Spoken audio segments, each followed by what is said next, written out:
T20 world cup 2024 के super 8 में Indian team का जो सबसे बड़ा मुकाबला होना है वो होना है ऑस्ट्रेलिया से।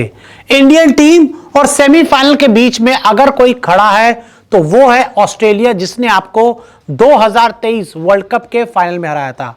और अब बात कर लेते हैं इस मुकाबले से ठीक पहले कि इंडिया 11 या फिर ऑस्ट्रेलिया 11 कौन ज्यादा दमदार है।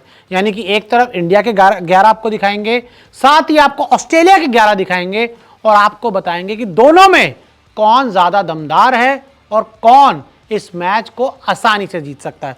तो चलिए शुरू करते हैं। तो देखिए, शुरुआत करते हैं रोहित शर्मा और ट्रेविस हेड। ये ओपनिंग आपके इंडिया की तरफ से ओपनिंग रोहित शर्मा करेंगे, ट्रेविस हेड की तरफ करेंगे ऑस्ट्रेलिया की तरफ से। और रोहित शर्मा ने अब तक इस वर्ल्ड कप में 68 रन बनाए हैं और ट्रेविस हेड ने अब तक 148 रन बनाए हैं।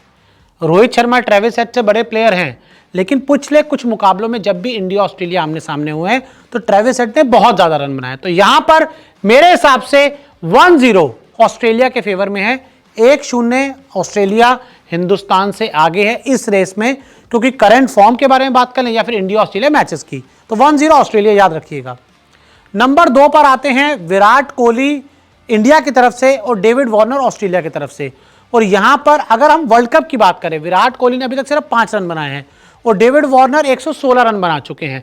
लेकिन विराट का इससे पहले हम आईपीएल का फॉर्म देखें और विराट कोहली जब भी ऑस्ट्रेलिया के खिलाफ खेलते हैं उनके रन देखें, और डेविड वार्नर का अगर आईपीएल फॉर्म देखें और जब भी वो रिसेंट में इंडिया के खिलाफ खेले उनके बहुत ज्यादा रन नहीं आए हैं। तो ऐसे में मुझे लगता है कि इस विराट वर्सेस वार्नर के कंपैरिजन में पूरी तरह से मैं मार्क विराट कोहली को दूंगा। भले उनके वर्ल्ड कप में रन कम है, लेकिन ओवरऑल विराट का परफॉर्मेंस ऑस्ट्रेलिया के खिलाफ हमेशा अच्छा रहा है। तो ऐसे में 1-1 एक मार्क पहले ऑस्ट्रेलिया को मिल चुका और ये वाला मार्क जाएगा इंडिया के पास। आगे बढ़ते हैं। नंबर 3 पर ऋषभ पंत हिंदुस्तान की तरफ से, मिचेल मार्श ऑस्ट्रेलिया की तरफ से। उनके 96 रन हैं, इनके 75 रन हैं। चाहे रीसेंट फॉर्म की बात करें, आईपीएल की बात करें, इंडियन टीम के ऋषभ पंत मुझे लगता है मिचेल मार्श से यहाँ पे थोड़े 19-20 ही साबित होंगे या फिर 21 ही साबित होंगे। तो ये मार्क भी इंडियन टीम को जाता है और इंडियन टीम कौन दमदार वाली रेस में 2-1 से आगे है, तो ऋषभ पंत का परफॉर्मेंस बेहतर है। आगे बढ़ते हैं। सूर्य कुमार यादव और ग्लेन मैक्सवेल। अब यहां पर भी आप देख सकते हैं कि दोनों ही तोड़ू फोड़ू खिलाड़ी हैं। सूर्य कुमार यादव 59 रन आए हैं, मैक्सवेल के 39 रन आए हैं। और सूर्य कुमार यादव ने जो तीसरा मुकाबला खेला था अमेरिका के खिलाफ, वहां पे उनका 50 आया था, एक ऐसा 50 जिसने इंडियन टीम को बाद में जीत दिलाई। और मैक्सवेल ने अभी तक इस वर्ल्ड कप में कुछ नहीं किया है। तो इंडियन टीम इस 11 वाली रेस में पहले 2-1 से आगे थी और इन दोनों खिलाड़ियों की बात के बाद इंडियन टीम 3-1 से आगे हो गई है, क्योंकि सूर्य कुमार यादव के रन मैक्सवेल से ज्यादा हैं और आईपीएल फॉर्म के हिसाब से भी मैक्सवेल उनसे आगे हैं। तो 3-1 इंडिया के फेवर में। आगे बढ़ते हैं। शिवम दुबे और मैथ्यू वेड। यहां पर शिवम दुबे के 34 रन है, मैथ्यू वेड के 156 रन है और वो विकेट के पीछे आपको कीपिंग करते हुए भी नजर आते हैं। तो ऐसे में मुझे लगता है कि मैथ्यू वेड को हमें यहां पर एक एडवांटेज जरूर देना चाहिए और मुझे लगता है कि मैथ्यू वेड इस रेस में शिवम दुबे से आगे हैं। आगे बढ़ते हैं। ये तो पीछे बढ़ गए। आगे बढ़ते हैं। और एक तरफ है अब हार्दिक पांड्या हिंदुस्तान की तरफ से, दूसरी तरफ है टिम डेविड ऑस्ट्रेलिया की तरफ से। हार्दिक पांड्या ने 7 विकेट लिए हैं और टिम डेविड ने 44 रन बनाए। गेंदबाजी में वो कुछ कर नहीं पाए और हार्दिक को ज्यादा बल्लेबाजी इस वर्ल्ड कप में मिली नहीं है। तो यहां पर मुझे लगता है कि जो पिछला वाला पॉइंट हमने ऑस्ट्रेलिया को दिया था, ये वाला पॉइंट हम हिंदुस्तान को देंगे। 3-2 से इंडिया आगे था, लेकिन अब यहां पर 4-2 से इंडियन टीम आगे हो चुकी है, तो हार्दिक का परफॉर्मेंस टिम डेविड से ज्यादा बेहतर है। आपको क्या लगता है कि आपके हिसाब से किसका 11 ज्यादा स्ट्रांग है? कमेंट जरूर करिए। आगे बढ़ते हैं। जडेजा के एक भी विकेट नहीं है और मार्कस स्टोइनिस के 156 रन है। यहां इस बारे में डिस्कशन ही कुछ नहीं होना चाहिए। मेरे को लगता है कि यहां पे 4-3 हो गया मामला। पहले हम 4-2 से इंडियन टीम आगे थी, अब ये वाली रेस से 4-3 से इंडियन टीम आगे। आगे बढ़ते हैं। अक्षर पटेल और एडम जैम्पा। भाई के 9 विकेट हैं, भाई के 3 विकेट हैं। 4-4 पे बराबरी होगी, कोई मतलब नहीं है ज्यादा बात करने का।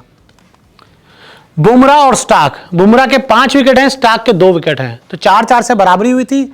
हिंदुस्तान अब इस रेस में 5-4 से आगे और बुमराह जब भी किसी के सामने आएंगे तो मुझे लगता है हर वो रेस बुमराह ही जीतेंगे। चाहे विराट का कंपैरिजन किधर भी करो, बुमराह किसी से भी करो, तो वो बुमराह ही जीतेंगे और विराट ही जीतेंगे। तो यहाँ पे 5-4 से हिंदुस्तान ने बढ़त बनाई हुई। अब 2 इंपॉर्टेंट प्लेयर रहे, अगर दोनों इंडिया के फेवर में गए तो इंडिया पहुंच जाएगी, 2 ऑस्ट्रेलिया के फेवर में गए तो ऑस्ट्रेलिया आगे बढ़ जाएगी। देखते हैं। तो यहां पर अर्शदीप सिंह हैं और वहां पर नेथन एलिस हैं। अर्शदीप सिंह के 7 विकेट हैं, नितिन एलिस के 4 विकेट हैं। तो ये भी पॉइंट, और जो करंट फॉर्म अर्शदीप सिंह का है, जितने उन्होंने अच्छी गेंदबाजी की है, जो उनका परफॉर्मेंस रहा है, तो मेरे हिसाब से अर्शदीप सिंह 7 विकेट के साथ इस कॉन्टेस्ट में बाजी मारते हैं। और इंडियन टीम 6-4, अभी 11 खिलाड़ी पूरे नहीं हुए हैं, और इंडियन टीम ने इस मुकाबले को 6-4 से अपने नाम कर लिया है। यानी कि 11 दमदार वाले में इंडिया की 11 ज़्यादा दमदार है। अब आखिरी भी देख लेते हैं कि क्या 7-4 होगा या फिर 6-5 होगा। और आखिरी में ट्विस्ट आ गया। आखिरी में पैट कमिंस के 3 विकेट है, मोहम्मद सिराज का 1 विकेट है। तो यहां पर जो एक, हालांकि वैसे ही जो बुमराह वाला मामला है वही पैट कमिंस वाला मामला है कि पैट कमिंस के सामने कोई भी होगा, पैट कमिंस उसको उड़ाएंगे। तो ऐसे में 6-5 के साथ ये मुकाबला खत्म हुआ है। इंडिया 11 इस मुकाबले को जीती है। इंडिया की 11 जो है वो ऑस्ट्रेलिया के कंपैरिजन में स्ट्रांग नजर आ रही है। लेकिन आपको मैं ये बता दूं कि 6-5 का जो डिफरेंस होता है ना, वो बहुत ज़्यादा नहीं होता।